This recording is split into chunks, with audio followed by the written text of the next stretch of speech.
Hello and welcome back to the Double Radio Gamescast. As always, I'm your host Brian. Today I'm joined by my lovely cohort of co-hosts. Whole gang's back together for the first time in a while. It's Wyatt, Hello. Brett, Hello. and Alex. Jerry. Wow. Truly horrible. Alright. And now we're quickly regretting having the whole cast Yep. together. We're doing Well, we got that because today's a special episode. It's not Kinda. special, it's just a thing we do every month. I don't know. I think all these podcast episodes are special. Great, Aw. good save. As always. Welcome back to the podcast. So episode number 124, we're doing our Game Pass Games Club. We got a round of Game Pass games, and we're gonna go around and talk about them. And what we're gonna do, we're changing up one thing this time. I want everyone, once they have described their game and we've wrapped up with that game, tell us what your next game is. We're not gonna wait to the end and do a round circle just so we don't break the flow at the end. It gets a little weird when we do that. So we're just gonna keep it going as soon as we call on someone. Which means it's time to get started. We don't have any major games news that we like to talk about on these episodes, so I just want to get directly into. Plus, talking we don't about want to some get Game too Pass sad. games. We don't want to get too sad. Yes, true. I don't know that there was sad news this week. I hope not. Well, that's just generally what happens. Yeah, that is generally what happens. Okay, it's time to talk about Game Pass games. All right, I think it would be fun to start with something that's a little on the lighter side, a little on the fun side. Wyatt, what was your game? My game was Destroy All Humans, which is one of the few games that I played whenever I went to go visit family out in Oregon, and they had a PS2, which means we had Destroy All Humans or whichever. Wait, PS2. Forget which one it was on, but we had it, and it was awesome. Probably, I think 1 and 2 were both on the PS2. Right. And we had it, and it was awesome. It's a not open world, but it has these large openish levels that provide you a sandbox, and it's a third person kind of wreak havoc shooter kind of game. It's a good It's just description. like, yeah, here's this sandbox, have at it. Unless it's a forced stealth mission, which we'll get into. Um, I'm not you- alone. Yes. This You is play- gonna be like the first time I ever say this. I enjoy their stealth, even though they don't have a crouch mechanic. I enjoyed. Well, okay, we'll get there. We'll get there. You play as, what is it, Crypto 137, and you have touched down on this new scary planet called Earth, and you have to harvest human brain stems because, for some reason that they kind of explain, they have DNA of your alien race, and so you have to go in and collect them, while also trying to hide your existence from everyone, while also openly shooting everyone in the face. And flying around in completely visible flying saucers. Yeah. Yes. I get Blowing up but tanks. in my own mind, it's canonically that oversight at the end of each mission that makes each progressive mission harder. Yep. Yep. It's That's a it's good very one. silly. It's very over the top. It pokes a lot of fun at like 50s B movie Is this when we can sneak the word irreverent horror in? and sci-fi. Yes, exactly. With some deliciously dated humor. Yeah, The within game the does first- warn you about that at the start of the game. Yeah. Throws a Within the- warning on the does, yeah. screen Within the about first- the humor being very dated. 5-7 minutes, a cow poops right in your face. Yes. Well, we're not even talking about that. That's just Yeah. childish. We're talking about like specific. worse from like, We're talking about Richard Nixon humor. Like, Oh Yeah. yeah. which I think like yes, they recognize you should put a note about that at the beginning for certain things that have that in it, and I think it was a cooler of them to leave it in than to try to like patch it up and pretend that it was never there in the first place. I think Yeah. that works better for this. Yeah. Like, Well, 'cause the or levels even worse, fall replace apart it with if their you own take it bad out. jokes. Yeah, but it's also like at least for me, because I watch something I realized literally right before this podcast when we were talking about this. I really enjoy the genre of like historical comedy, and that is like that kind of avoids the problem of having dated humor by just literally having only the dated humor, and then the frame on it is just that it takes place in an older time. So I think Yeah. if you view it with that kind of framework, it becomes a lot more palatable, and the jokes that would be funny but aren't anymore are just kind of like oh well, I see what they were doing there. That's silly because we aren't like that anymore. Like, kinda It's like very that. much like, isn't this whole, especially with like in regards to how the US at the time like viewed other countries and stuff like that. It's like, Mhm. isn't this ridiculous? Most Isn't of it this... is a thinly veiled criticism of U.S. xenophobia. Yes, which works really well and holds up. I think that it is hilarious. The humor in this game is meant to not be particularly funny directly. It's meant to be funny because of the situation. It's the kind of humor of like, Crypto's not a role model. Not a role model. God, no. You're supposed to go, this is weird and not okay. I will say there are some like, oh, haha, they're aliens and they think that cows are the most intelligent life on. I was like, okay, all right. Like there's some jokes in there that they just don't land really particularly well because or like they're not great.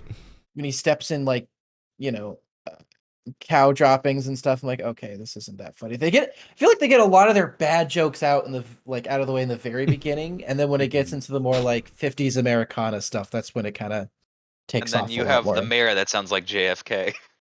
Yeah. Yes. Yeah, absolutely. There's absolutely nothing wrong in this town. Everything is fine. Forget it with your puny human brains immediately. It's one of my favorite missions in the game where you just have to impersonate being a like town mayor, I think it is, and give a speech to make sure people think you're a human, which of course involves going all, this was Red Scare America, so gotta give that commie speech. Yeah, stuff that I think that stuff still lands pretty well because it's very clearly an open critique of Cold War era stuff. Yeah, and there's some jokes that they kind of poke fun at themselves. Like there's a mission where you're going to like a pool party, right? And then you have to read people's minds. That's one of the mechanics in the game is you can read people's minds to figure out more about your objective or to stay in your like hollow bob disguise. Mm-hmm. And one of them was like, you go to a pool party and there's no one in the pool, and someone is like, for a pool party, there's no one in the pool. Yeah, which is kind of like poking fun at themselves, which is great. So yeah, if you're into that kind of humor, I think for the most part it's gonna work. If you're not, then this game has nothing for you in the humor department because it puts all of its eggs in that basket. Yeah, and whether or not the gameplay holds up super well, I think depends on if you've played this before. I think if you have any nostalgia for this game at all, you're gonna love it, which is I think stands for most of us. I haven't played it before, and I enjoyed most of the ground combat and things like that and mechanics, though I thought, it would definitely be better suited to a controller because I was doing mouse and keyboard and the buttons got a little confusing. I use controller because that's how I remember it, and it worked pretty well for me. I think I'm the channel's M&K tester for Game Pass games. Hey, we have a controller now. You didn't use a controller for Ninja Guy, or you didn't use you can't use mouse and keyboard. Okay, I was forced. Literally impossible. Okay, good. But I'm not having a good time with words today. The saucer sections at the have end not aged as well. The levels, the controls, even just for moving, do not feel. It's like weird pseudo tank controls. And you can't actually tilt up at all, so your view is very locked in place. And the sticking point for me, like you said, is the camera. It's just at this weird angle, and I get that you're not going to be, at least from what I remember, you're not going to be dealing with anything in the sky. It's all on the ground. So having the camera permanently aimed down makes sense on paper, but it's really awkward in practice. I also think it ends up combining with the issue of you can't aim your laser. And I wonder if you could aim your laser without moving the camera at the same time, it would be less of a problem. Like if you could just use a thumbstick to almost twin stick shooter style do it, I think that would work a lot better than the locked in place. You have to hard rotate and move back and forth. Which doesn't feel great. I think I have no attachment to this game at all, but I recognize when I finished giving it the demo treatment for this, I was like, I would have really enjoyed this if I was a kid playing it, because it's it's not even no, which not to say it's super simplistic in a bad way, but even mechanically it's not very dense. And I wouldn't have gotten this is clearly a 2000s video game. Yeah, very it's clearly a clearly. 2000s video game, and it's one of those things where it's almost like the old Willy Wonka movie where you watch it as a kid and you just go, "Wow, crazy zany Willy Wonka movie, crazy," and then you like grow up and look back at it again and go, "Oh my god, I recognize this in a totally different adult way that I did not know before." All that It subtext feels that went right over my head. Yeah, it feels like the same thing where like you get sucked in playing with like the fun alien stuff and just blowing up people and throwing chickens at people until they die and all that sort of thing as a kid, and then maybe like a couple of years go by after you get through like high school or something and you go, history class has taught me that this is funny now. But I didn't get the first part, so I just kind of I do have It was the just most funny. the most important note that I took on here, the most important takeaway of this entire game: radioactive exploding zombie cows. yes. Excellent. The most important. Love note it. by far. Love that And you can agreed. throw them, they explode like missiles at. And it's not just the name, it's how Pox says it. He like yells it at the Yes. top of his lungs like it's this like war crime, and it's the funniest thing. Who is worth pointing out that's Invader Zim. Yeah. Who's the Oh, perfect- yeah. the Delivery is perfect incredible. Casting. That yes. I think is it. God, is I've it, never seen it's Invader not Zim, so Lia- I wouldn't know. Who voices 137? Is it Lee? It's not Liam O'Brien. I Hang don't on. think so, but if it is, I would be stunned. There were a lot of like little voice cues, and I was just like, oh, that's eerily similar. Is it him? Hang on. Mm. Yeah, it's super interesting. I do want to talk about the on foot gameplay a little bit. Grant Albrecht, yeah, and another big voice actor from that era, who I think is still active. I want to I think say. he is, yeah. I really think the first, not first person, but like the shooter segments of these games work really well because they're tuned. Maybe not for you, Alex. I don't know. This plays on keyboard and mouse, but you can tell this is a shooter designed ground up for controllers because almost everything is like lock on. As soon as you're over a target, you just press the button in the general vicinity of it, and you're gonna It's hit. not. Oh, it I does thought it not was fine on mouse and require. keyboard. It does not require a lot of precision aiming, which is totally fine for this kind And of. a lot of it is about like how long a thing is going to take to work, rather than if it's going to work. It's like, okay, well, do I want to spend the time here? I can take them out one by one with the brainstem thing and not have to do it later, or I can take them all out at once with the chain lightning, which is much faster.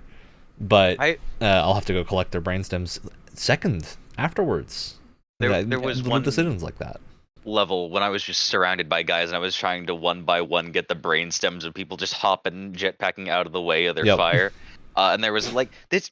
It's also just what Wyatt was saying, very sandboxy in how you can approach them, except when a level is forced. Because one of my favorite things was with the radioactive exploding cows. I'm just like, yeah, I did the hall above thing. You disguised myself as a scientist to get up nice and close to a cow that everyone was surrounded by, and then boom. Yeah, and I want to reiterate, we only play like up to 2 hours of these games. All of this is from within like the first hour and a half of this game. It's a very nice slice of gameplay. Yeah. It's not a super yeah. long game. I want to say it takes about like 12-ish hours to beat, but there's tons to do. There's a lot of like side objectives, and if you're a score chaser, there's a lot for you here of collecting things and getting cool skins and whatnot. All the missions. And a good amount of variety in the first couple hours too. Like you start off Yeah. in this like farm area, then you go to a fair, then you go to this like small town, and then you go to like what almost looks like a completely different, almost like California-esque kind of town and stuff like that. So there's a lot of variety in the first couple missions, which is pretty impressive. Yeah.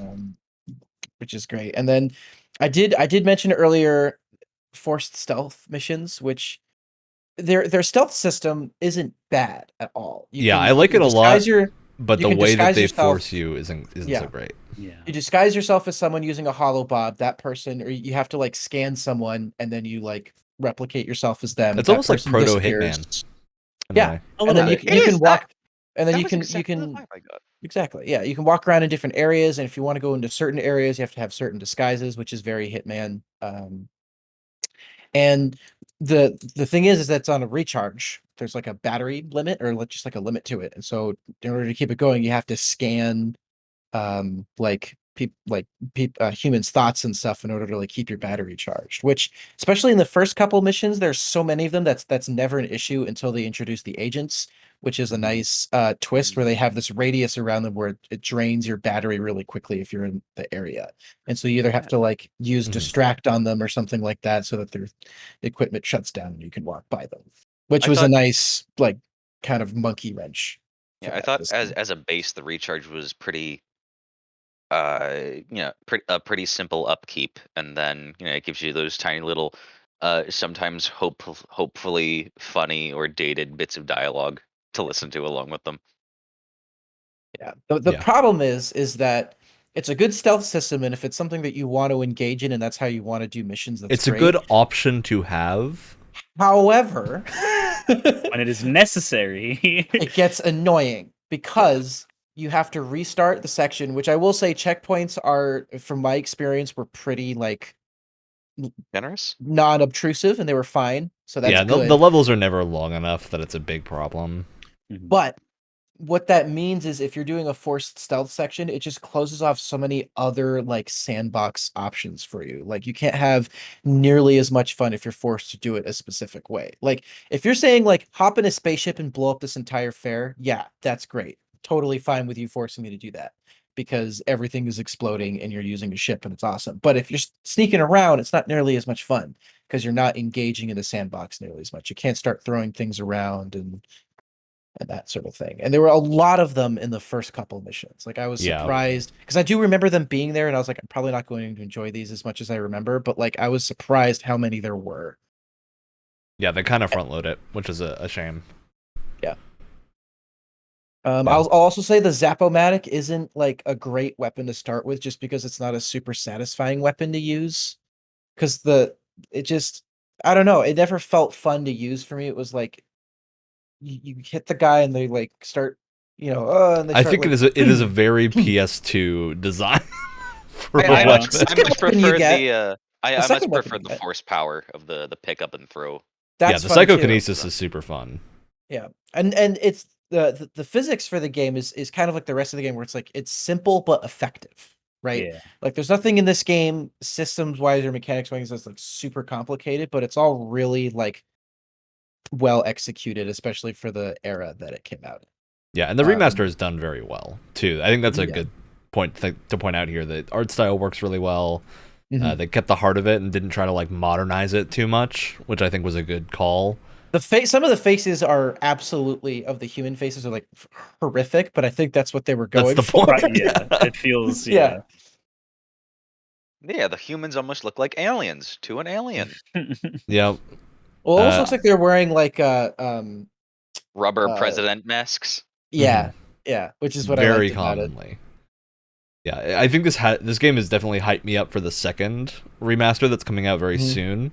Because that is the game that I had a lot of childhood nostalgia for, because it has a lot bigger environments, more big city type stuff, a lot more mishmash between on foot and in saucer stuff. So I'm And very that's excited more- for that remaster to come And that's out. more 60s Americana than 50s Americana. And they from what I remember, because I didn't play the second one as much, they do have a lot of funny jokes poking at 60s Americana as well. So that's good. Yeah, Um, which I think works really well. And I that think co-op. variety here is a really strong point. For sure, Mhm. yeah. other Yeah. than the forced stealth missions. Yes, it's a good system to have. It just doesn't feel so good when it's the only thing you can do. And this was the only time I've ever had like an issue with Game Pass was this game, actually. Outside of just like weird little tech issues, but I played this game a ton when it first came out on Game Pass and uninstalled it at some point. Game Pass cloud saves. It did not save my cloud saves for this. So I had to replay like the first 2 hours of this, which was not the best because the first 2 hours are very tutorial-y. They teach you a lot of what to do, and you don't have a lot of the fun tools until later. But yeah, it's weird that this was the one game that happened to, because it definitely isn't supposed to. Yeah. But yeah, I think this is just a good time. This is a great Game Pass game too, because it's Yeah, low commitment and an easy thing to pull up, and you're never gonna forget how to play this game. This is a very easy game to remember how to play and like boot up. You ever and just played have some Ratchet and fun a little Clank? bit. Here you go. Exactly. Yeah. Felt very similar to me. Super easy to get into and pick up and play, which I think is a good thing, because a lot of games nowadays don't do that as well. Yep. So And I forgot to mention this when I was introing the game, but do you remember who the original developer for this game was? Oh, who was No. it? I forget. Pandemic Studios, the guys Yep. that made the original Battlefront 1 and 2. Oh, Really? So, fun fact. Yep, Huh. same people. Excellent. Yeah, I think this is just Neat. overall a really good time. It's also a budget release on other things. It's not a full price game, so I'd say if you're interested in this game, even if you don't have Game Pass, it's easy to pick up. It's on sale constantly, especially with the second one around the corner. So yeah. Especially eye out if for you it. have nostalgia for this game or this era for this type of game. this I is the think it's closest you're better. going to you're- get to a modern Godzilla game. If you're historically Yeah. accurate and enjoy satire, Yeah. Yeah. No, there's it's a good time. especially- And 12 hours, I feel like it won't overstay its welcome too much either. So that's good. It'll leave exactly when it needs to leave. It's like Gandalf. It arrives precisely when it means to. Right. And never late. Oh, Wyatt, you want to tell us what Yes. your next pick is? My next pick. Yeah, you said we were doing this in the intro. Yeah. Where we're Yeah, you got taking Like our the next game. podcast games live. Oh, right. We're right. I want to give us of course. I time was to like, speculate while we're on the person's game, so we're not at the end Yes. having a lightning round. Well, of our picks. I am gonna throw another roguelike at y'all, Ooh, and we're gonna play Moonlighter. No. Moonlighter. fun Yep. pick. Make sure to put that in one of the Don't chats. think also, I've so heard I- of I that one. Yeah, I we'll like put it into the chat after. it's after it's an item shop simulator mixed with like a dungeon crawling roguelike, and it's awesome. Hmm. So have fun. yeah, it's very good. Well, this will certainly be out of my comfort zone, so this will be interesting. I don't typically pick up item shop simulators. That's the Wow, point. Alex, You're how saying. could you say that? It's not as if there's only ever like two Easily. item shop simulator games ever made. Yeah. I can think There's of way more what's than it called, that, but- Racketeer, and that's Racketeer kind of about it. Racketeer, and- excuse me. This and there's a little cute little game on Steam called Winkelj, which I probably butchered that pronunciation because it's a Dutch word, I think, or a Oh! Swedish word.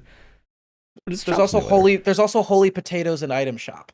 I think that's what it's called. Well, wow, we've really proven that this genre is still Because I feel like I've seen like 5 of these before, and we're just like, huh, that doesn't seem like my. Yeah, cup but of you tea. can. Oh, The well. good ones are few and far between. It's a genre that gets a lot of love, but not a lot of balancing, which is very important for it. All right, who wants to take the next swing? The next game stab. Me go.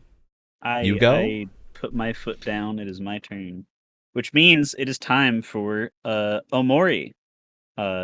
If you or anyone has ever seen anything, any shirts or clothes from the company Omocat, this is their video game. I don't know how they're the same thing, but they made a video I game. did not know that. I did Wait, not they know were a that. clothing company before they made a video game? Yes, I have a couple of their sweatshirts because the art on that. Like, I mean, it like I think Omori at least has a very unique artistic presence visually, and Oh, if yeah. you like art like this, you can get stuff like it, including Omori specific things from their shop. But I just thought it was cool. Apparently, this was something that they wanted to do for a really long time, and it kind of shows because I'm this very doesn't glad they did it. feel- Yes, this doesn't feel like a like a I don't know how to say it exactly, but it feels like a 2003 RPG maker. I'm just gonna put this on the internet and like I don't know, Markiplier when he's 18 is gonna find it and play it or something like that. Like where like this It is does very feel like clearly that. inspired by your Ebe, your Witch's House, your Yume Nikki's, that kind of thing. I've never heard of any of those. Your There- if mother's. Yes. To the moon, that sort of thing. This is like if you enjoyed this, Wyatt, which we'll find out if you did, I guess, then you would probably enjoy some of those older ones as well. But I think this one Mhm. does some things better. But for just kind of like a sum up, it's just a good old indie game about mental illness. We never have any of those. Have never seen any indie games Of that course tackle that not. in an RPG format. Can't recall ever. a single one. I And don't it's know not what like you're many talking of them about. are startlingly good. Yes, this is. I don't. Again, well, I'll. The floor will be open in a moment, or you could just interrupt me. I guess that's fine too. I don't know how effective this was for you guys, but I mentioned this before, where I played this game for a little bit once a while ago when it first came out, and I had to stop because I was like, I need to be in a better mindset for this. Yeah. Because while this game is very, very cute and happy, and positively relatable when it needs to be. It is also extremely anxiety inducing and even like scary when it needs to be, which I think it shows off pretty well in the first little bit that we played. Yeah. Even the opening. Yeah, seriously. Yeah. What were those hands? I don't know. It was something. That was the I name will- of that boss. I will say this right off the bat. You were talking about like you have to be in the right mindset to play it. I think I played it for this episode, but I feel like I would enjoy it a lot more if I wasn't playing it right now. I think I would I know get a lot exactly more what you out of mean. it. Yeah. Yeah. And that's not to speak to the game's quality. That's just like where I'm at, and I'm like not ready for this yet. Yes, because because some things have that warning when they start of like this is going to deal with very serious issues. If you're not comfortable with this stuff, don't play. Some games have that, and it's like, all right, you're Silent Hill. I get it. You're scary. I'm gonna play it anyway. It'll be fine. Great. This is one of those things where it's like I'm worried for the people that made it almost because clearly, at least from my point of view, they I have hope this T-shirt company has healthcare. yeah, seriously. They have a way of writing character like dialogue and drawing expressions in such a way that just like was really relatable to certain experiences that I at least I have had that originally made me want to stop playing. But speaking of character expressions, they have to be very good because that is one of the most important things of the gameplay because oddly enough, a lot of RPG Maker classics don't have RPG combat. They just have good story and that art style, and they're kind of spooky, and that's it. But Omori does a good thing by having combat because the combat is good. And instead of having, your usual like strength boost and defense down, and they're kind of named like an attack would be like in Pokemon or something, here all of that is based off of emotions. And your different characters in your party each have a unique emotion ability where they can make anyone on your or the enemy parties happy, sad, angry. They're split between different characters, and they do different things. Like Annoyed someone, too. yeah, someone being sad is like their defense goes high, but their attack goes down. They also look sad and they turn blue. Um, and yeah, stuff like that kind of gives the combat more of a like proper narrative feel. Because a lot of the older RPG Maker games that I keep talking about, they don't have combat for a reason because it's like, okay, I'm one guy, I want to tell this story. It's kind of freaky. If I just have like a boss battle in the middle of this, it's just kind of it's going to ruin the suspense. But I think here it works. But yeah, I don't know what did you guys think? How far did you get in your time? Yeah. I did not get super far in this just because Omori is a game I've been wanting to play for a very long time and did not have enough time to like properly sit down and give this a good 4-hour try, which I would have liked to do. But from the like hour and a half that I played, I love this game. It's very good. Yeah. Especially because I went in, I know nothing about Omori. Like I've heard nothing. I don't know anyone who's told me anything about this game, which is like the reason I mention this is there's another game that I think is kind of in the vein of this that I have repeatedly been told to play, and I've tried to play repeatedly, and it's never quite stuck, and that's Undertale. Because with Undertale, through no fault of the game, I think the game is phenomenal from what I've played of it, but it's just never grabbed me because I've had so many people around me keep parroting things from it that I feel like I could tell you the whole point of the game just from The community people forcing everyone recommending it around to them me be and just like overstimulated. telling me what happens, and I'm like, I now don't need to play the game because I know what happens. And Exactly. I haven't had that experience with Omori, which means I'm enjoying it a lot more because I'm not going in with a bunch of preconceived things of how the game functions. And I think even just in the opening hour and a half, there's a lot of really interesting things going on. I love how it just kind of starts. There's no like lead in here. You're just kind of dropped into it and have to figure things out, which is something I very much like. I love your weird cat on the floor in a blank space that goes. He's just waiting. You just something wait. to happen. And from what I understand too, you don't ever have to look through your sketchbook or go into your computer or anything, but you get so much you Yeah, get such a good sense of the who this option person is existing through You get a is what those. good sense of matters. Omori. Yeah.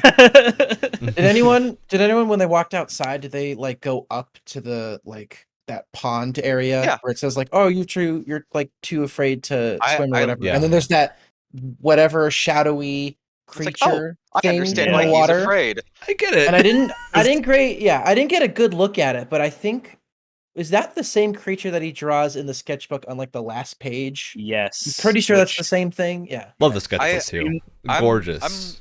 I'm one of Yeah. those people who, as soon as you set me out in one of those worlds, I'm just like, okay, we should go down to the playground. It's south. Okay, I'm going every single. Yeah, I went cardinal every other direction other than first, that. of course. As you So should. that as I you think should. extended my playtime. Just like, I want to see what's happening. Oh, he's afraid of spiders. He's afraid of the water. What was the other one? Afraid of heights. Yes. Yeah. And then as far as I almost got to Basil's house. Oh, you didn't get to think Basil's house yet. Oh. Yeah, you can or spend maybe like I spent like a Interesting. full I was hour and going like through 15 the- minutes in the playground. Yeah, Yeah, I was I going was- through the garden, I think, right before. I got to It's just very after flowers. Basil's house. Yeah, I don't know if we want to talk about what happens just after Basil's house. I don't know. I want to play this more and find out. I was Okay. gonna say there are things that I now have to keep quiet about Yeah, because me I don't want to too. spoil Me if too. anyone wants to go any further.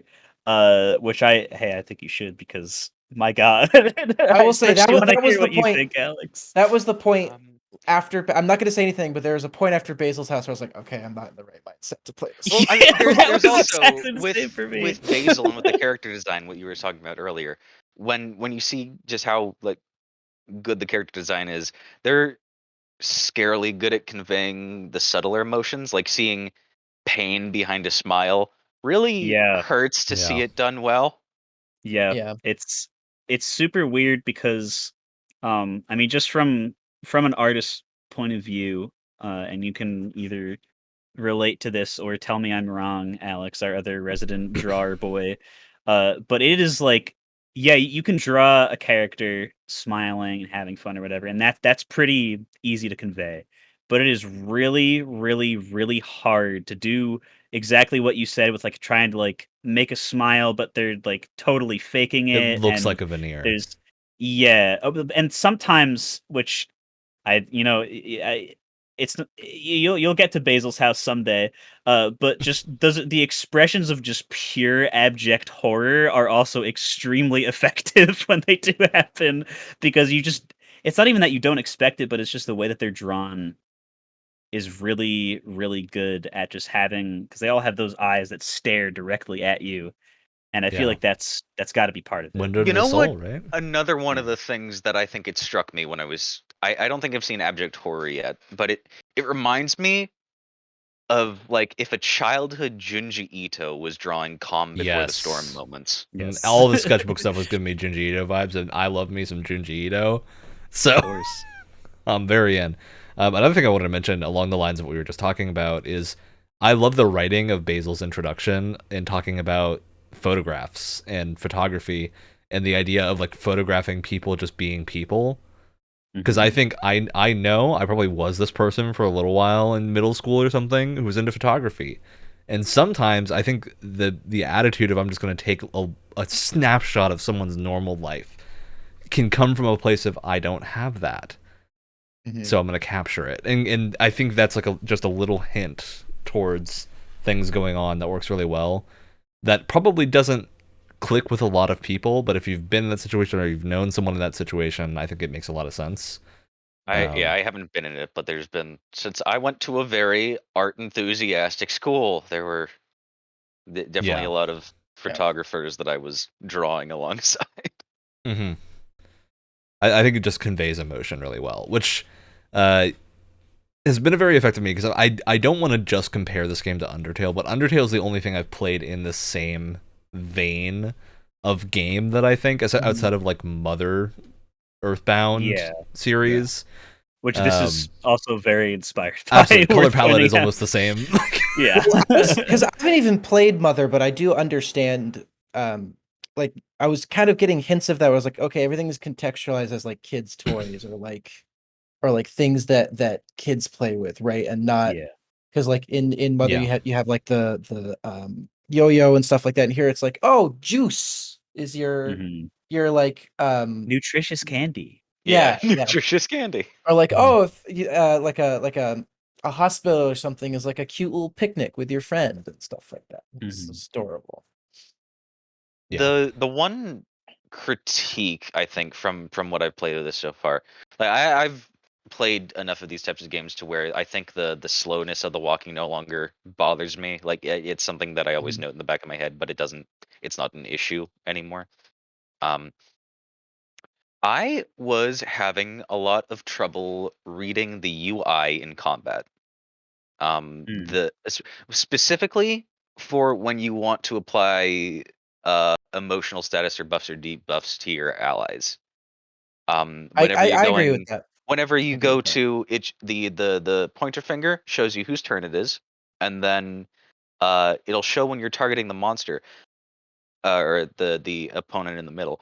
I I was not able to tell what ally I was I selecting think to the put an frame emotion changes on. color, but I get where you're coming from because Yeah, I there's had to look for right it. out. I had to figure out what was going on because I Huh. went to use one of them and I was like, I want to make the enemy sad, so I'm gonna use that, but I couldn't figure out what I was targeting because I thought it starts targeting default to yourself. I think. So I was just like, Yes. oh, my frame is just a different color. Is that just because I'm the current character?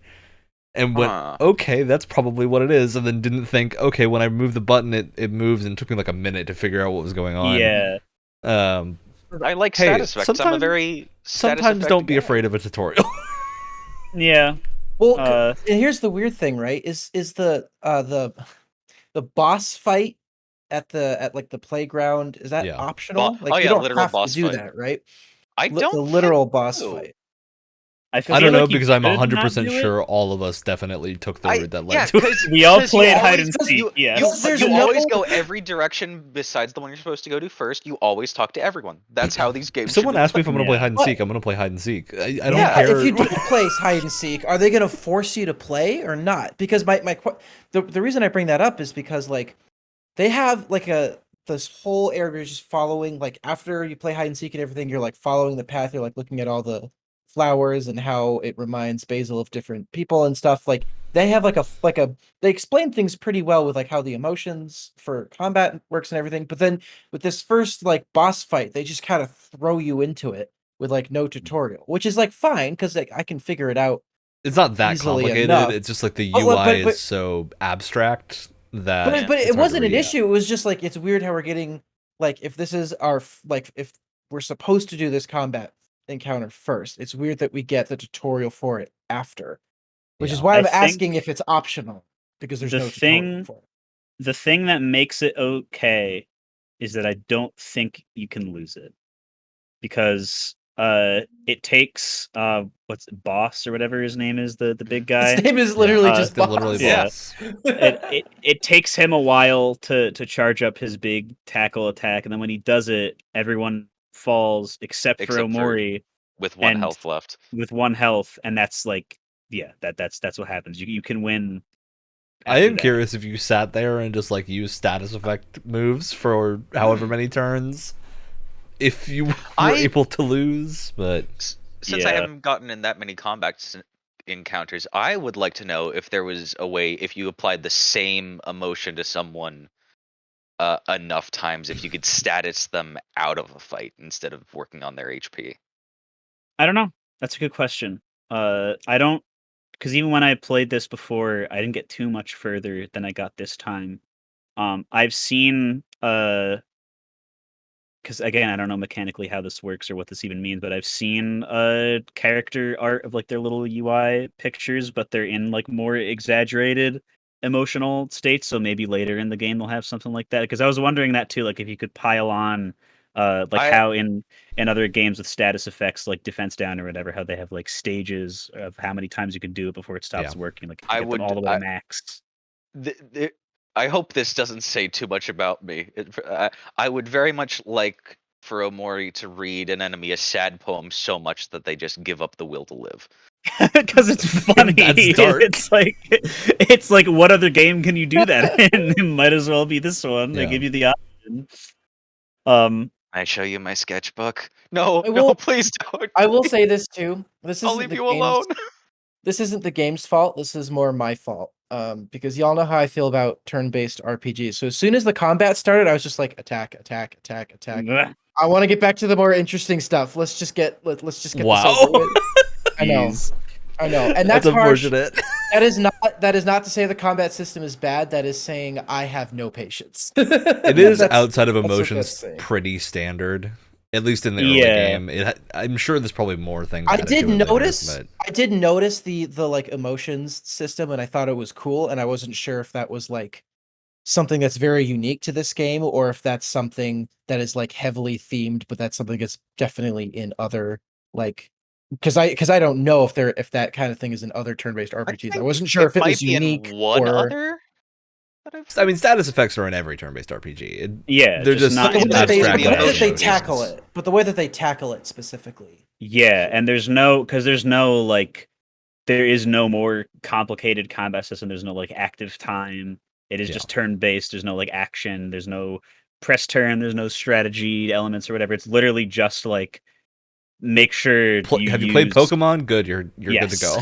Have you played Pokemon and just use the status moves? You like pretty much always have a party of 4 from what I've played. So just like take advantage of that, stack them up on top of each other, and then just like attack a bunch. Which I don't know. I guess this would probably only be news to Alex, but it's not a spoiler really because it's a gameplay thing. But battling does become more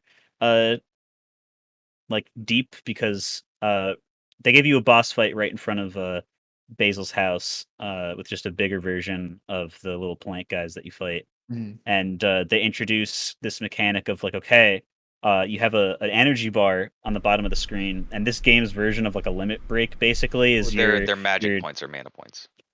no, it's Oh, separate that's from what that. Like juice on the is. middle bottom of the Isn't screen. juice mana points? I think. Yeah. Yeah, Right? Juice there's, is- there's you haven't seen it yet because it isn't part of the UI. But when you get to that fight, it'll pop up, and here will be like, "Hey, here's how this works." And you can actually like if you have enough points built up from getting hit and attacking the enemy, you can when it gets to is it Ken the sporty kid who throws like a kickball at people or whatever? Yeah, I I'm think gonna so. It's either Kel Ken or Kel Hero. it's Kel. Kel. Something Yep. like that. Kel, yeah. He'll be like, okay, I do an attack, and then if you're fast enough, which if you're Wyatt, you're already button mashing. You can pick, oh, pass to this character, and you can keep like passing the ball to other characters and hitting the guy again, for extra Ooh, damage. So if you're fun. paying attention and if you do it fast enough, you kind of do what I like to see in Little mini like game. simpler turn-based games like this, and you get into a rhythm to it where you just I did like, get Omori yeah, to attack absolutely. twice in one turn. I did Yeah. because I did notice that, and I was Ooh. like, "Oh, that's kind of neat." Although it's not always clear, like if you successfully, at least not that I noticed, because it only happened in one fight for me. But like, it wasn't always clear if I hit because it's either like it says the D-pad. I don't know if the analog stick also works, but it specifically said does. use the D-pad. It doesn't say whether you selected something. You just kind of have to guess whether like it tells you in the text, but like it would have been nice if you had selected one of the other like attacks if it actually specified it in the UI, but it kind of doesn't, just kind of goes by without. Does that make sense? I don't know. I'm explaining this very poorly. Because it gives you the little thought bubbles for your like other Oh, for the extra actions. things, for the yeah. extra things. That's what I meant. And then like if you select one, there's nothing in the UI other than the text box that says that you did it. And I feel like a little like maybe that one blinks or like the other two go away and the one that you selected stays there or something. Like How some fast little were you button visual. mashing, Wyatt? I wasn't. I mean, because No, again, I'm I did it. uh, Because again, No, I yeah, didn't I- do it properly, but it wasn't super clear whether I did or not. hmm.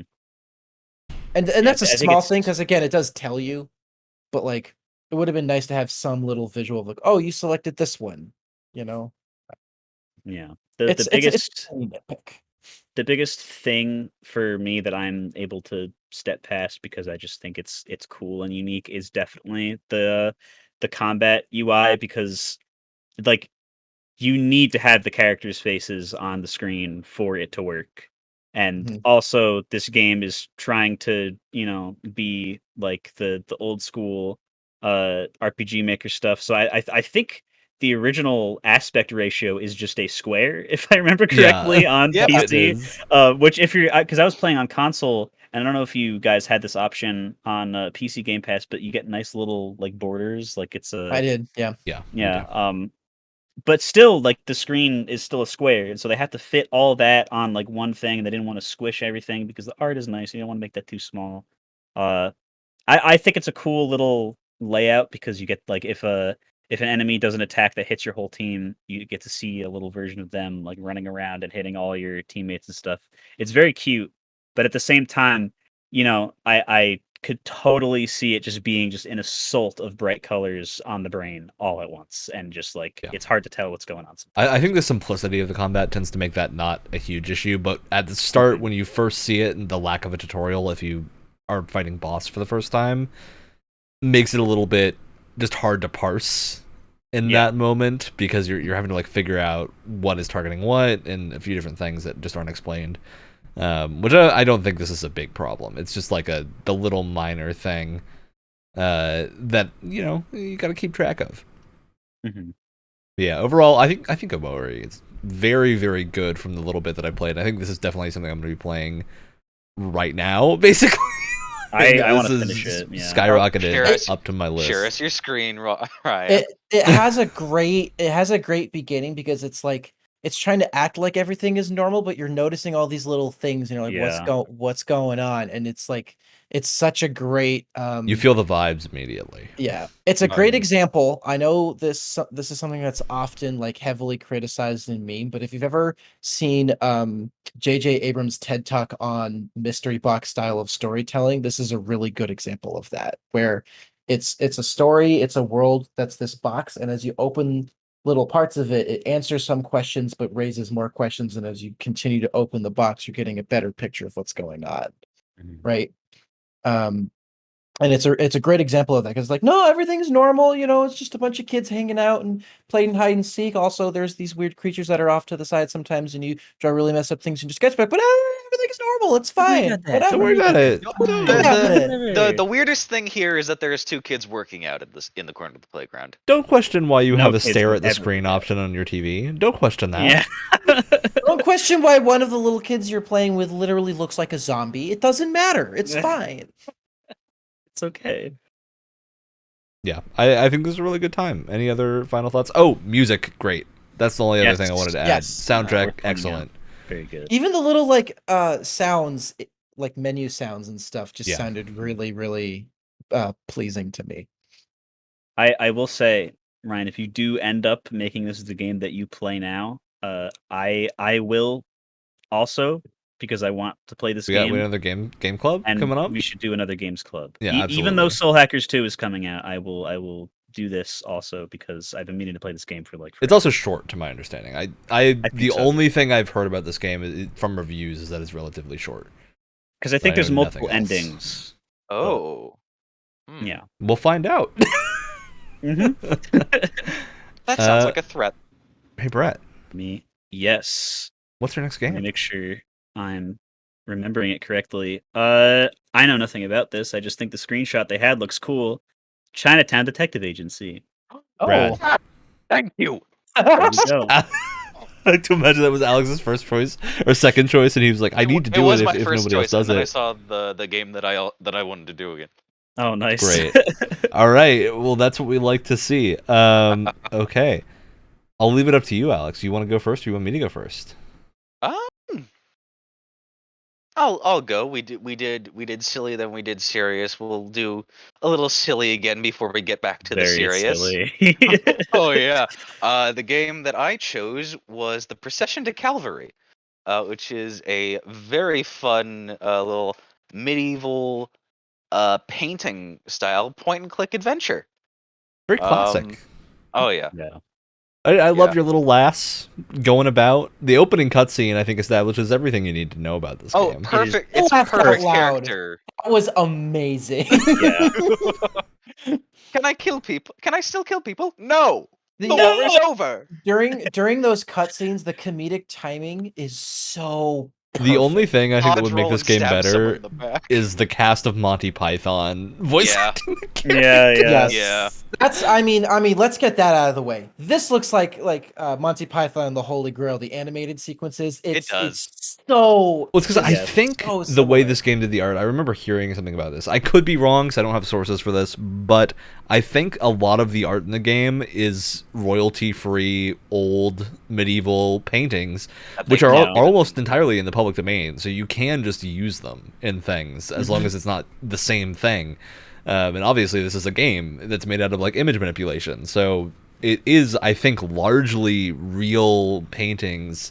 Maybe supplemented with some art, but yeah, I think this works astonishingly well. Very much Yeah. the Monty Python sense of humor as well. Absolutely. For sure. And yeah. my last sort of artsy note on this is every single screen that you go through has a different piece of music, and you Yep. can interact with the minstrels in the corners and see them. And I've been listening to one of them for a very long time right now because it was just some wonderful sounding Spanish guitar that I'm That's great. I'm a sucker Yeah. for. And it tells you the song that they're playing too, or like Yeah. the section that it's in, which is cool. Yeah. Which is cool. Mhm. Yeah. Oh, This a is a super wonderful weird part. one to talk about because it's a point and click, like choose your own adventure type game. So I there's first want to multiple ways you can establish. solve puzzles too. Oh yeah, Really? Which is the I didn't know first that. question I want to You can ask. just kill people. Did anyone just kill the cripple? I did not kill the cripple. You can just take out your sword. I did, and then see when you after right Break after you the only kill the rule cripple, of the game. right after you Immediately. kill the cripple, because I have to play the character. Right after you kill the cripple, you're struck by lightning, and they say, "Ow, that hurt a little bit."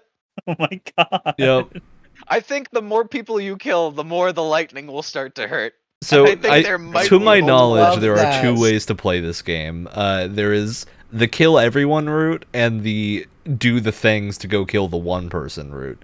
That is Uh, so funny. Oh my So god. I played the don't kill the things, and out of curiosity, I'd had a save at the start and was like, I wonder if it just lets you do this, because I forgot you could unsheath your sword. Yep. So there Uh, You is don't need it for a lot of things. So Yeah. there is a moment where because I did mostly just like the do the standard like don't kill anyone route, except for one part. And that is the second town that you go to, it's where like the carriage breaks down, right? Yeah. And if you go off to the right, there's the boulder that like crushes the the guy. Yeah. There's a grave with someone lying there and he's holding the book, right? Did anyone see that? Yep. Yes. And if You you like take out your sword and stab him, it says, "Hey, I was told specifically not to do this. Maybe I should think about this before I really do this." And it said, "Save before stabbing." No. Ah. Nice. But I want to say Pretty this good. too: the writing in this game reminds me of someone who's trying to give a quick history lesson to someone and is just like saying it very like. Have you ever seen Yeah. what's that show called where they retell Drunk parts of history? like his drunk history, right? Have you ever seen that before? Yeah, Where yeah. it's two people and I don't know if they're actually drunk or they're acting drunk, but they're trying to like retell One's this a part of historian, one's a history comedian, I think. or and something like that. And they're both drunk and they're both trying to tell each other like pieces of world history, but they're drunk, so they go about it in this very like uh laid back, like half drunken, not explaining it very well kind of way. And that's how the writing for this is. It's like someone trying to tell you a piece of history, but they're like trying to fly through it as quickly as possible. Yeah.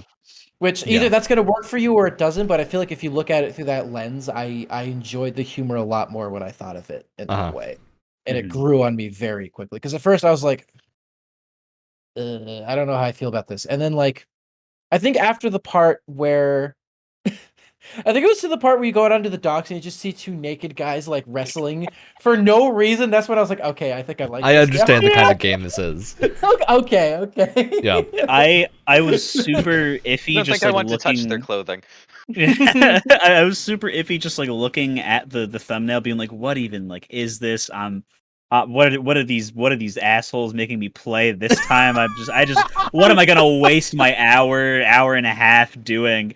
But like I I think the second that intro cutscene started playing, I was like, okay, this might be the greatest game I've ever played in my entire life. Because just like something about the run cycle of someone just going, like just flopping back and forth like a complete dunce just across the entire medieval wasteland, just slaughtering everyone. And like, there's no voice acting, which I have to say, unless they got Monty Python cast to it. Don't add it. No voice acting is the fine. only people you can get to voice act this is Monty Python's. Exactly, I because would be in my if they did like the Banjo Kazooie, like and it's like a Yeah, I bunch of could see mumbling, that. that would work Yeah. too. But like, yeah, But like Yeah. in my brain, everyone talks like this, and they don't stop because that's all they sound like. And it's just like it doesn't stop. It's one of my favorite like weird genres of like absurdist humor where it's like Clone High or Smiling Friends, where it just doesn't stop. Like you get to a town and the lady that got you there just totally lies to get her carriage fixed, and the wheel you put on it is a wheel that was being used for torture that still has the guy dying on it. And then she drives away and you get into the town and literal Jesus Christ is there at the Last Supper, and you just call him a street magician. And he's like, oh yeah, I'll teach you how to walk on water. like I'll use this. What's that? Is that a boat pass? I'll take that. And you just go on the boat instead of learning how to walk on water. It's incredible. no, it's great. That the first time you go to that site where there's all the people that are being crucified, and it's just a bunch of people screaming. I burst out laughing. That was so funny because he doesn't look you like just he's in the enter- mood to you talk got right now. You got this like lovely like music playing, and then you walk off screen. Then it's just. Oh my god! Wait, the woman who's selling T-shirts of the tortured people's heads. Yep. Speaking of, do you guys have the severed head in your inventory? Oh, absolutely. Yeah, Yeah. Of course. It's gonna come in handy later. Yeah, I would but I hope will so. say I had one problem with this game, which was it had some like old school puzzle logic to it. Of you got to find some weird stuff and then use it with some other weird stuff to get a thing. And the reason this was bothering me is there was no way to tell what was interactable. Turns out I'm just an idiot and forgot There's that a you button can for press that. the button on your mouse. I figured this out like 15 minutes into the game. It didn't take me very long to figure this out. But those like 10 minutes where I'd forgotten about that, I was like, what is going on? How am I supposed to find a sock for this person? What's You happening? guys know, you can kill yourselves on one of the first 3 screens. Yeah, you can just jump. It's No, you can literally just jump off a cliff. And it ends the game. Like Incredible. literally in the first screen, like right after you talk to what's his name, John, John the Immortal. John the Immortal. There's like a Yes. little cliff, and you can just hop right off the cliff, and then you just die. but when you fall, when you land, you crush a rabbit. Yeah, You got to kill one more thing. Awesome. I feel That's like if you let the incredible. Monty Python guys just make a game, this is exactly what they would make. It would, Like, it would have to. be They something they like got that tone and that sense of humor just perfectly. this. Yeah. Just Yeah, so nailed it. well. The thing that killed me the most was I walked onto the second screen of all the people being tortured, and the lady playing the lute leaning against the trees, accompanied by a metronome, which is a gnome that keeps time. And I saw the name of that on the screen, and I almost started crying because I was like, "No way! This is the dumbest thing I've ever seen in my life." Brett, this game is my spirit animal. That's why I I picked it. can tell. Yeah. I also love the You accidentally picked the most Alex game we could have ever picked. Seriously. I love too. There's the like one of the guys that's up on the sticks, and it says like if you hold down the like middle mouse button to reveal all of the like hot spots, it's like suspicious hot spotty looking Yeah. objects. Yeah, I saw that. Yeah.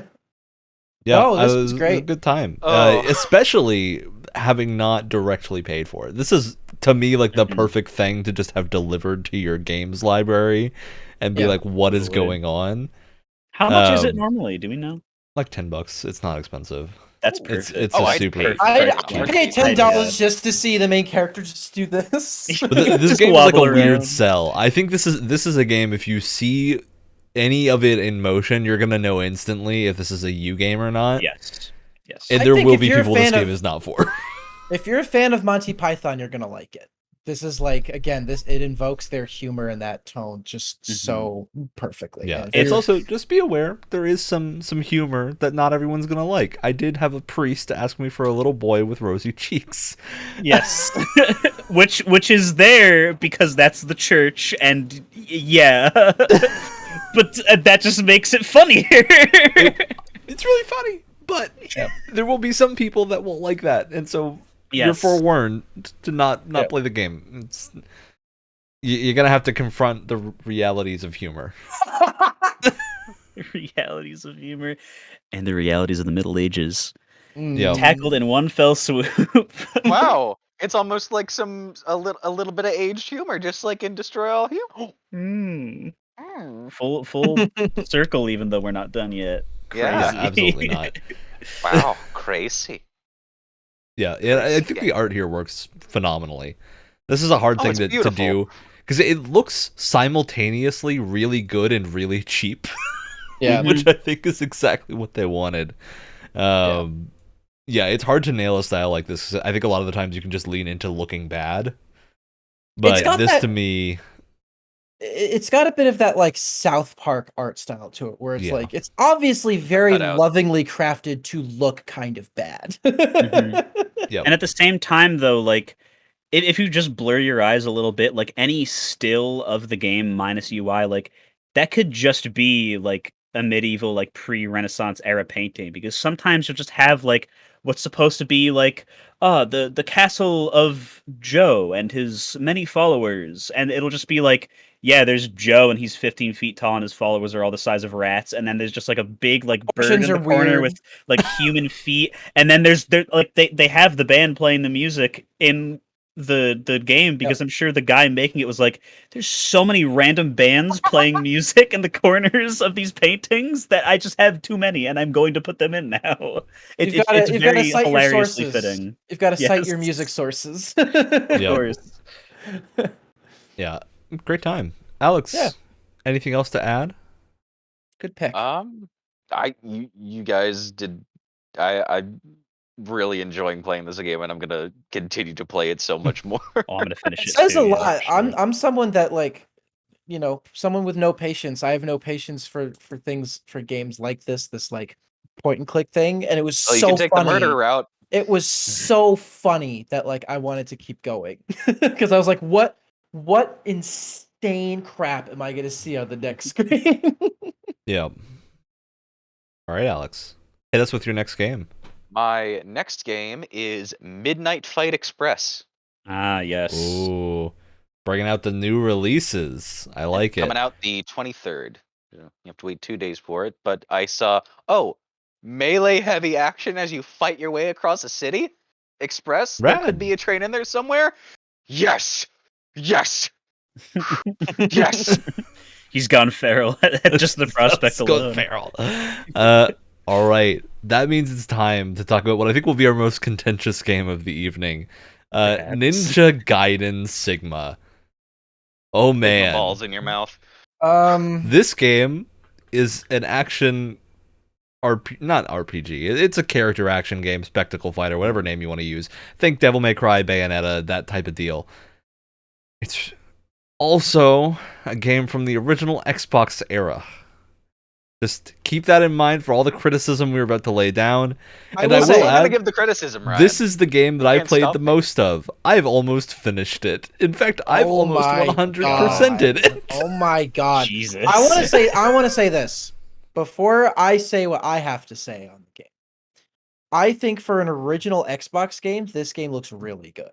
Like, some OG Xbox games really look good, and this is one of them. Wow. Look at those glutes. I mean, Ryu Hayabusa's glutes, incredible. He is an Adonis.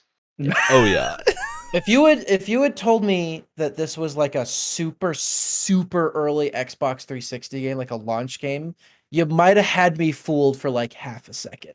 Like, and that's I say that lovingly because it is a very, very good looking game for an original Xbox. Yeah, and like the remaster was not super extensive. I think it just has some of the updated models and stuff to not look so original Xbox era. It certainly looks that way when cutscenes play. Yes, it does. Truly incredible CG cutscenes that are the moment where you know this game is old. And you can really tell by the count of the pixels on the screen. That's where it all kind of falls apart, like presentation wise. It had some charm to it. Yeah, this is one of the OG action games, like one of the biggest starters alongside Devil May Cry. And man, I have a lot of respect for this game. I don't know that I would play this game by choice, but for some reason I haven't been able to stop playing it. So there's a weird thing here where like I'm enjoying it a lot, but at the same time, almost every fight that I do, I am cheesing horrifically, and I think that's how the game was designed. It feels like it, yeah. It feels like a lot of this game is just designed for you to cheese, because the enemies have some, oh lord, they got some bullshit. So They much. really do. Oh my and God. Ryan, I'm lactose intolerant. I haven't figured out the And cheese you for it. guys probably haven't even gotten past the second level. I haven't. No. Wait, we used up our allowance. The horse bosses, man. Did we all Yeah, stop at the horse? Did we all stop at the horse? No, I did. Except for Ryan. I had a really easy time with the horse for some. Yeah, the horse for You're me was really insane. easy. Did you guys I had not a- figure out how to do the flying swallow? Yes, I love the flying did. swallow. It's my And you favorite. Brett, I see no know- recognition on your face. I don't even know what you're talking about. No. Here's the thing. I looked it up. I was like, what am I doing wrong? And they're like, oh yeah, use flying swallow. I was like, okay, I've done that a bunch of times. No, every time I did it, they just like swatted me out of the air like a fly. Like, it's like, get out of here. That never happened to me. No, Maybe you no, gotta they let them pass you. prancing around on their horses, and they're like, oh, look at this loser. He's trying the flag. He's like, get the fuck out of here. I think you have to Wow, wait yeah, for them look to at like that. go past you and dodge.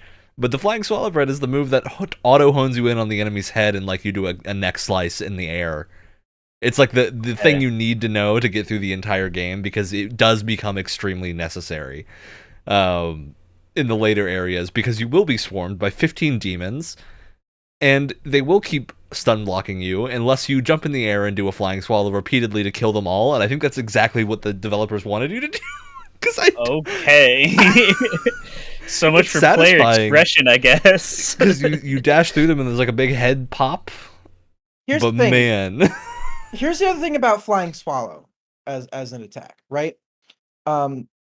It does not play nice with the camera, and Oh, especially in nope. Nothing plays nice with the nothing game. does. Game But doesn't. here's the thing: the game cannot handle you moving from one place to another really quickly, because the camera doesn't know what to do with you. Mhm. Like Yeah. if you do that attack, it's just like ah. Like, there's like some areas where it tries to do the Resident Evil thing with a fixed camera, and in a lot of rooms that works really well. Yeah. I And think then there are corners where it will have two angles that it wants to go between, and it'll spawn enemies around both sides, so you have to fight them on both sides, and you have no clue what is going on, because inputs are directional. And if There you're were- not in the right direction, you don't get to do the input. And And then your the- direction is changing constantly, because the camera changes constantly, and your character's position changes constantly. And I if can you- account if for you one of guys- those things. Not both at the same time. Yeah. If you guys stopped at the horse fight, then I have no one to share my grievances and woes with. When you go into the burning building, well, no, Ryan, you've got. Oh, the I'm burning on building. chapter 13 of this game. Yeah, no, of course Why you are are. there You're that gonna many? finish. chapters. Jesus. Yeah, no. When you go into the burning building past the horse boss fight, the camera routinely gets stuck on beams in the ceiling, Yep. Oh, and no. when it does that, it hides exactly where the enemies are coming at you from. I literally ran through that whole I building. I died didn't fight a single person in that out room. I just of- kept running. I don't understand how you did that, because What there's gameplay? so much What goddamn amazing night. Jump in quality the air and then jump gameplay. off their heads. No, The- see, this is my thing. This is early 2000s design. Is this? They want you to have this reaction, because the games didn't know how to go from arcade to console so smoothly in the 3D weird Japan era. So you end up with things like this, where it has like arcade pitfalls where they want you to die, and a save point is like 20 minutes ago. Yeah. Ryan, I died after the horse boss fight. I died. What was after the number that I gave you before? I died a total of 23 times. 17. Suck. Seven. Suck. They suck 17. so bad. 17 of those times were because the enemies were hiding from the stupid beam camera from me. Just keep running. As soon as I go through the rice paper screens, they stagger me and throw me back. This is why I have to ask, did anyone else know the reputation this game had before we played it? I know the No. reputation that it's really hard. I just Yep. know that Ninja Gaiden is hard. Yeah. Ninja Gaiden, being like the hardest character action series, has been a reputation it's had since very early, and Yeah. oftentimes, from what I've heard, they doubled down. Yeah, Becky it also seems would like say it. this is hard and be like, The I don't care. thing is, I really enjoy the pulling off the combos and the feel of combat after, it's like, okay, I couldn't get the hang of them. I hated combat. Yeah. I hated this whole experience. As soon as I got the combos almost down, I have them pretty much down. I still struggle with them from time to time. It's a really enjoyable experience. You know in what the game I'm going to recommend to you, Alex? Warriors of Orochi 3 on Steam. Ryu Hayabusa is in that game, as well as every other playable character in Ninja Gaiden, because none of you got there. There are multiple playable characters in this game. Ooh. Oh. And he has his full moveset, and in that game, it's not difficult. So you just get to Thank enjoy God. doing the combos. But oh god, what was I talking? So when you get the movement down, that's really fun. Or the combos down, that's fun. Because you have like fighting game inputs essentially, not like quarter circles or anything, but you have to do things in order and in the right direction. We touched on the camera. What I have all my critiques and my good stuff in a list, because this was the easiest game to put notes down for. Right. This could be because I'm a dyslexic little shit. But with the video transitions from chapter 1 to chapter 2, after what I thought was killed by the Black Samurai, it's just a little while later and he's in a tech suit. Why? I thought he was killed in that field. No, Why he just is he got still a little alive? shanked, little shanksy dude. He was fine. Shanksy This was in every early 2000s game, Alex. That was not happened in all of communicated. them. That was not communicated, not even well. That was not communicated at all. It's just a time skip, maybe. I don't know No, how you're long. alive. And he's still alive. That's it. Okay. I think if you're paying attention to the story in a Ninja Gaiden game, you're paying attention to the wrong thing. Dude, the story is in depth. I play games for story. Shut up. But so there's that too. Before the other critiques that I have two more critiques on this game. I just have to shout out, I really enjoy the aesthetic of ninja in like a just barely getting into the very, very techie side of things. It's almost like a Deep ninja City. fighting Magitech from Final Fantasy. Yeah. That's like the Yeah. vibe that the game really gets enjoy- into. Yeah, I you really guys didn't enjoy see the that because you aesthetic. didn't get to the airship, which is the second level. The Which is airship a is- massive airship. God, the airship is really pretty. I really enjoy its aesthetic. The other two critiques that I had, and this one is this one is entirely on me. The other one, half on me, half on the game and its stupid little hint system. Yeah. Hard agree with that. So you have to play on a controller. I don't have an Xbox. I tried to order a controller and it didn't get to the place that I was. I was using a PlayStation controller. The button changes. The buttons do not change to map the controller because this is only meant for Xbox. Yeah, we did and- play this via Xbox Game Pass, which does not account for owning a PlayStation controller. There's PlayStation, what is that? Get it out of here. if you have a PlayStation controller, there's not a way to quit the game. The button doesn't exist for you to be Good. able to quit the game. What era PlayStation controller do you have? 4. Okay, you have to press the touchpad. I did. That brings up the map. Oh no! Yeah, you have to press the other side of the touchpad. The The other side touchpad is of two buttons. Yeah, the left and the right side are different buttons.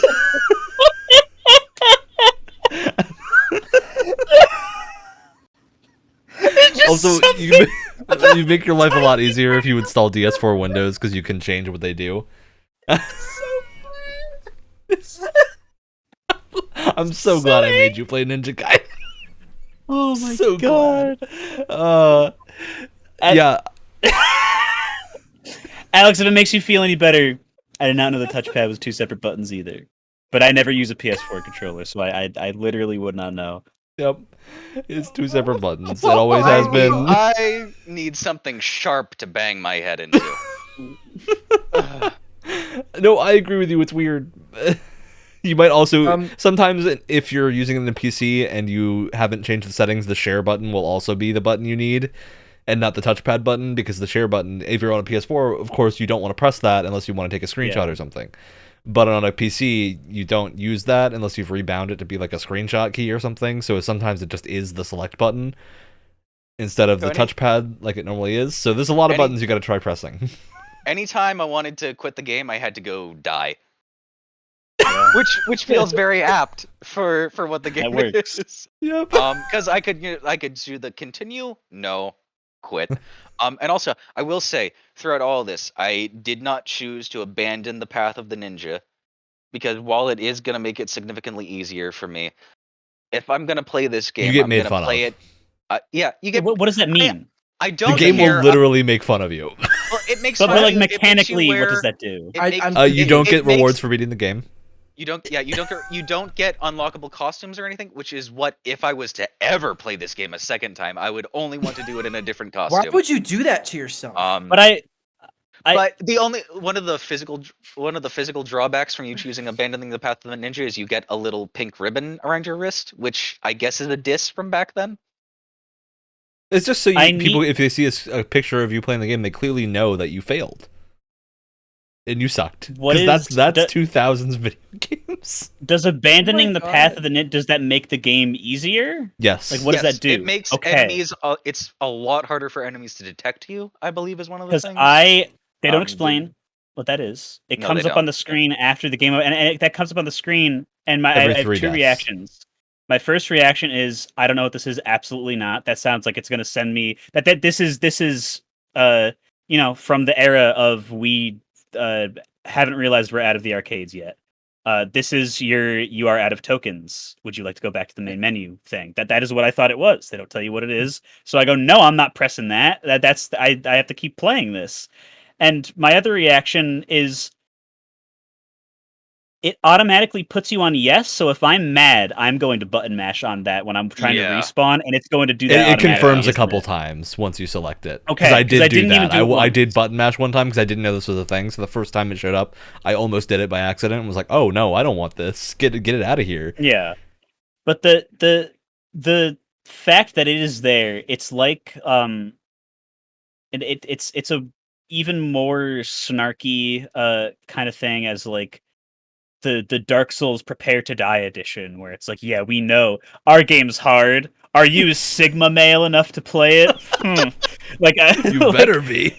Exactly. Did anyone here play? Sorry. This is certifiably not a Breck game. This is not on the list of Breck games. This, because it's difficult in a way that does not agree with me, and cheap. That I am not. You have to cheese the game. You have to cheese the game, and just the pace at which it moves. I'm more fan of. I'm finding I'm more fan of difficult games that their difficulty is from like it's like slower and more prodding, and you have to think about what to do, and not I'm trying to kill a flaming guy on a flaming horse, and 2 infinitely spawning floating guys that teleport away from every single attack are throwing hitboxes in this game suck. They are absolutely early Xbox hitboxes. They suck. I also like dodging and like blocking. I just either it just doesn't work or I just couldn't figure it out. I don't hold the block button and then flick the stick. How it works. What I don't get is why it doesn't. The timing for certain attack. I know exactly what you're talking about. The timing for certain attacks just feels like it's wrong. Because I don't think you can cancel an attack into a roll. in this. I also have not reliably been able to riposte or parry or what's the follow-up attack after blocking. You What's have to the do time it when you- incredibly fast. I don't even seems try like it. most And of do the you- time because do you you have do to the do it attack- incredibly fast. Do you press the attack button while you're still holding the block, or do you have to release and do you it press both. immediately? And here's the other thing: me not figuring out how like dodging and blocking works. That on top of the camera being so bad that enemies will just fly off from like the one side of the screen and you can't react to it anyway because it's way too fast because the camera sucks. This was like, I'm gonna throw my controller. I hated this so much. I'm not gonna lie. I have to Oh my continue playing the God. game. I have to kill that fat shit on the top of the airship before I decide whether or not to continue playing this game. Gotta do it. I hate him so much. This is Stupid little laser. This is a game you hate finish. I understand that. But this, for my exact frustration, this is like I completely like unfunny like comparison that is the only thing I can think of. There is a hypothetical that was told on the YouTube channel Oni Plays many moons ago. That was one of the guys was talking to the guy like, hey, so you wake up in the middle of the night and there's a little green alien creature that just landed in a UFO outside your room, and you go up and you ask him, oh yeah, what are you here? But he interrupts all of your words by just going, "Duh, duh, duh, duh," and it's just like, it feels like I'm trying to play a video game, and the game is just going, "Duh, duh." It's just like push you over, get out of here, and it feels like constantly being like nudged and like pushed, and it's just like, I'm trying so hard, and I'm dodging the things, and mid roll, the description of which says you can dodge any attack. I'm getting knocked out of it. I'm getting hit by so many things at once that my block goes kapooey, and I'm getting slapped out of the air. It's so many things at once where it's like, okay, if my brain was wired differently, this would be the time for me to sit down and do the lean forward in my You gaming have to chair master this and game to finish it. Yeah, and just super analyze everything. That's not how I play video games, so this game is not for me. I recognize that. Oh, you want to see where your enemies are coming from? You want the camera to be pointed at the enemies? That's just asking too much. The final critique I have for technology. this. The final critique I have for this is much more of like a silly one, kind of, that we talked about this before, Ryan. The what I didn't know was a grind room. There's a grinding room in the airship. The dojo. Oh, the airship. I thought you meant in the dojo because there's like 50,000. Yeah, you can go in and out, and enemies keep spawning. So what they're actually called is ambush rooms. You can kill everything in the room and get like a little reward thing, but the primary use that I found is you walk in. There's usually a save point very close to them, and you just grind as many things as you want. Which is going to be very helpful because I am going to level up my swords so much so that don't keep playing, Alex. What are you doing? See, play Procession of Calvary instead. I am going to play Procession of Calvary too. I'm going to play Procession of Calvary once one of the blood vessels in my eyes pops from playing Ninja Gaiden to relax myself. And now that you've all gotten your complaint party, I'm gonna get a few minutes here to talk about every single thing I like about this game. I wanted to say one more thing that we didn't talk about. All right, go quickly, Wyatt. Platforming sucks. Running on walls and trying to like climb up walls or like wall running and stuff was super slippery. And it took me like no. It took me like you are wrong. I'm sorry. There's like two times where I've really hated it because the camera won't cooperate, but I think it's a camera problem and not a platforming problem. Yes. Was one of those problems in the airship scaffolding bit? Okay, I'm gonna sound like such a loser. I had difficulty with like the first area, like trying to climb up and like Cuphead moment. This is a certified Cuphead classic. Oh no! Oh shit! I'm sorry. It's not that hard. You just jump and it does it all automatically. I was slipping around. I kept falling off. I don't know what I was doing wrong. He got water on his ninja booties. He's gonna learn your jump is always the exact same distance as long as you time it correctly. That's the key. Is you just gotta learn the distance that you jump, and then you're good. The only times it gets occasionally frustrating is later in the game. There are more advanced jumping puzzles and whatnot you have to do. Ooh. And sometimes Well- the camera will not line up in a way that allows you to Yeah. easily get the angle you need. Because you can wall run sequentially. And there are tons of points in this game where you can wall run and just like scale a building that doesn't look like there would be anything there. And there's a Come chest at the top with on. cool stuff in it. Ryan, please tell me this isn't too many levels ahead, because I really want to do jumping. No, you're about to be puzzles. there. The game after the airship, Okay. you get to a city. The city is where the vast majority of the rest of the game takes place. Okay. It's in Love a large me city some that you can parkour explore, puzzles. and like it almost turns into Prince of Persia of you unlocking rooms and doing a lot more Ooh. Metroidvania style stuff. Great. Hello. That's one thing I really like about the game. Other thing, combat feels, except for the enemies being the way that they are, Yes. the way that they're designed. That's a moves- big. It is big, but you can get around it. Like you play the game on its terms, and its terms are cheese the game. Like this game wants you to get angry and beat it however you have to. It's not this isn't Dark Souls. You don't get to play how you want to play it. You play the game how it Yeah. wants you to play it, and you will beat it that way. And the way it wants you to play is doing every single cheese tactic you can think of to not lose health. If you do that, the game's really fun. Speaking of cheese tactics, there was one tiny thing for this game that was spoiled for me, not story wise. Yeah. That I really want to try out. Leveling up the wooden sword to max. Yep, you can level up a wooden sword to max and it becomes one of the best weapons in the game, of course. That makes sense. But also, it's like the base sword, like the two swords really doesn't feel good. I really like the base one and the wooden one, and that's Yeah, like, this is from the era, and this actually, not even from the era, this goes for almost every character action game. The base weapon is almost always the most fleshed out and has the most stuff to unlock. Bayonetta 2 kind of breaks that a little bit, but still, in pretty much any character action game, you can just level up your basic weapon for 90% of the game, you'll be totally fine. Like in this, I still use the dragon sword for basically everything. Sometimes I switch to, you get a cool flail later on that you whip around that attacks incredibly fast. You get an awesome like moon staff thing that just clears whole rooms of enemies and stun locks everything, which is great. You get some really cool like gigantic guts sword that just two shots most things in the game. So you get some really cool weapons later on. You find them in random places. You can totally just walk by if you don't interact with the corpses. It's one of those games.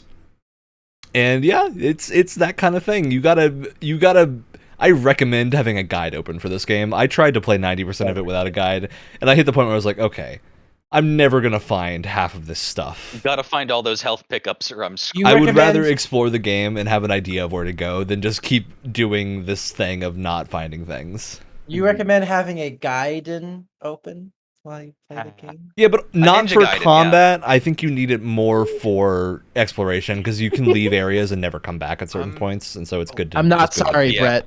I'm not sorry. Ryan, here's a question. In the first level, Yeah. you're not like the dojo when you're down in the burning village. Mhm. Do those Whole do game's those a burning stone? village. Can you do anything with those stones? Which stones? There's like little stone there's arrangements where it's just like Statues, right? One of them's missing a head. there's the statues. I put the head on one. There was also one that looks like, oh, you need something big, blunt, and heavy to crack through this. I couldn't find anything. for Yeah, that. you right. get a weapon for that later on. You get exploding. Okay, later shurikens on, that and you can do come that. and you can come back. I have not come back. I think there's a way. I have a feeling when you hit the end of the game, you can play through again with all your stuff. That would be my Oh. bet. Or I might be able to just go back and play that level. I'm not sure, but I haven't tried. Largely, this game I think works really well. Ninja Gaiden is fun once you get through the hurdle of needing to understand the game and play on its terms. And I like a lot of the boss designs. I think they're goofy. They're fun. They seem really difficult at first until you learn you actually have to dodge directionally and jump over things. You can't just dodge backwards on every single attack because you will get hit. It turns out you just need to use half a brain and not go monkey brain mode, which of course I did the first few bosses and died repeatedly. You fight things later on with cool stuff. There's like a whole boss fight of you against a tank, and you just have a bow that shoots exploding, penetrating arrows. That was That is another really, thing, by the really way. cool. Aiming the bow sucks. Yeah. It You was never need to aim it in super combat. awkward. If you just press B, it will auto-target the closest thing. Only for puzzles you need to aim it. Still, though, it feels bad. Remember, this It was does. probably designed for a controller with one joystick. that was Wait, probably no, this was X original Xbox. yeah, but it released on right? other stuff too. Like this is such an early game comparatively that we're still in the era of games did not have dual analog movement as the standard for everything. It wasn't in So- the GameCube, was it? I have no idea. I don't know what I know. This was on the original Xbox and I think the PS2. So Which both had, because the only thing in that era that had a single joystick was the Dreamcast, and I don't know if yeah, what I'm saying is this is from that era right afterwards where people had not figured out that two Yeah. joysticks was the best way Okay. to do something, right? 'Cause Like it's even how there's still on- Xbox shooters that don't use the second joystick for some reason. You know, Yeah. I'm not saying the tech didn't exist. I'm saying they didn't use it for whatever the reason. the developers hadn't played Halo yet. Yeah, It and was I also for- think this game had a pretty weird development cycle from what I remember about it. Like, some weird stuff went on behind the scenes. It was a kerfuffle that you can find the details of. There's some weird stuff where after the second game, the creator of the franchise gets ousted because they were like, oh, we don't think this game is going to sell in the West because it's too difficult. And of course, they made a terrible version for the West that no one bought and had to redo it again, which is why there's like 3 versions of every single Ninja Gaiden game. So what you're saying is there's going to be a future What Happened episode on this. Oh, there is. It's out. Oh, you there can go is. watch it. Oh, Yep. okay. Oh, here it is right here. Okay. Yeah, I think the game is overall a good time, especially if you're into games like Devil May Cry and Bayonetta and Metal Gear Rising and whatnot. You'll probably have a good time, but you do have to deal with the fact that this is a 20-year-old game. Like, you are playing a game that is not designed for modern sensibilities. But yeah, some really cool levels later. The water levels can go die in a fire. They're not even hard. They're just frustrating because the camera completely stops functioning and they didn't know how to do water movement at all. So you have this issue where sometimes you just drown underwater because you can't turn your character around, which is real rough. Oh. Uh, I like how they handled like the other one where there's like Yeah. where you can just run on top of water if you keep running for a Yep, while. that was- feels really that was good. a You fun can also thing. jump in the air and use your bow on things underwater in a lot of sections, which is super cool. You get a spear gun later on. It's great. You get to play as a second character called Rachel, who has like the coolest moveset. I love her moveset so much, but she's like a giant tank and she doesn't do any of the flippy Is- stuff that Raiden or Ryu Hayabusa does. Raiden. Right? Yeah. Is- Look, I'm in the mood of Metal Gear. Okay. And she gets a giant axe and she kicks things and rips their heads off. It's great. Is this a case where you need to like spend a shared pool of resources No, upgrading? both each character has characters? their own stuff. Okay. You get your own stuff for each character based on the level they're at. Yeah. But yeah, I think overall this is a solidly fun game. It gets better the further in you are, and it also will gets throw better. more and more bullshit at you that you need to counter. Yes. Game for a certain kind of person. But I'll put it gets this better way. at the ad campaign That for person Ninja is Gaiden not players. me. I fought one boss early on that I thought was really hard and kept killing me. I then fought 2 of that boss at once later and didn't get hit a single time. So What was the boss? it's that type of game. It's a giant like snake worm. Yeah, there's also some other demons you can fight. It looks disgusting. It shoots electricity at you. It's a real pain to handle the first time, and then you realize all you have to do is wait for it to do its attack where it doesn't hit you, and then you just attack it and you're fine. That's how most of the enemies in this game work. You just gotta wait for them to do their thing, and then you're fine. That's the majority I will of say, encounters. When you first described it, before I was playing any of this game, I expected it to look like Dwayne Johnson in The Mummy CGI, but Yeah. it's very pretty. I also love the designs. I think the city here is cool. There's a lot of fun Magitech designs you run into that you two never got to see. You start fighting people that look straight out of Halo at certain points, which is wild. But yeah, I'm glad you all enjoyed playing Ninja Gaiden. Because you're gonna do it again, So because the much. next game I'm picking is Ninja Gaiden Sigma 2. Boy. Oh boy. How much better is it? Probably not at all. It is like a full console generation ahead almost, so it is a pretty big leap. I can't But- wait to see how much of it is still clunky with no improvement Oh. whatsoever. Probably all of it. Probably all of it. I'm very excited Ryan, that I can make you suffer like this. Yeah? you're a monster. Oh, I know. I was gonna pick Death Stranding, but I think this is far funnier. It's also, I don't know if you get to like genuine actual gameplay within the first 2 hours of Death Stranding. I feel like it probably Hey, takes the walking a while. is the gameplay, you know? But it's a slow Yeah. burn. Ninja Gaiden 2, I am sure, is not a slow burn, and I'm very excited to see the impressions of a bunch of people who never finished the first game as to what the second game is like. And never will. I'm looking forward May God to this have mercy on immensely. my soul. I'm calling in sick for that episode. You just gotta do the second one, you know? You know, I'm sure I they had it keep figured out by joking- then. You know what? Got a I keep- very funny sense of humor, Ryan. I keep joking that I'm gonna like make you guys play Anthem for one of these Game Pass games at some point, but I never actually wanted to do it because I'm not an asshole. But now, Ryan, you've Ninja Gaiden It's 2 back is on one of the the table. highest rated games of all time, I'll have you know. Really? don't care. It's Oh, a damn. very Sorry. good game from everything I hear, which is why I Is want to it- play it, so you and- all are going to play it too. And hey, so we can- when do we get the chance to talk about the same franchise multiple months on Game Pass? And true. we can expect that it's going to be harder. But do you think? Have you It's played probably it not before going at to all? be harder. No, of course not. What are the worst games on Well, Game Pass that I can I'm force at you to least play? hoping that Hold on. okay, maybe it's going to be a little bit smoother, or at the very least, camera is going to be hopeful. Just so you know, hope the I'm pretty camera's sure the better. Sigma versions are the easier baby versions. Oh my god! Because the latest releases of the dude that led the franchise wasn't at the company anymore, so they toned it down a little bit. So I think you're playing the easiest version of the game. I could be a little bit wrong.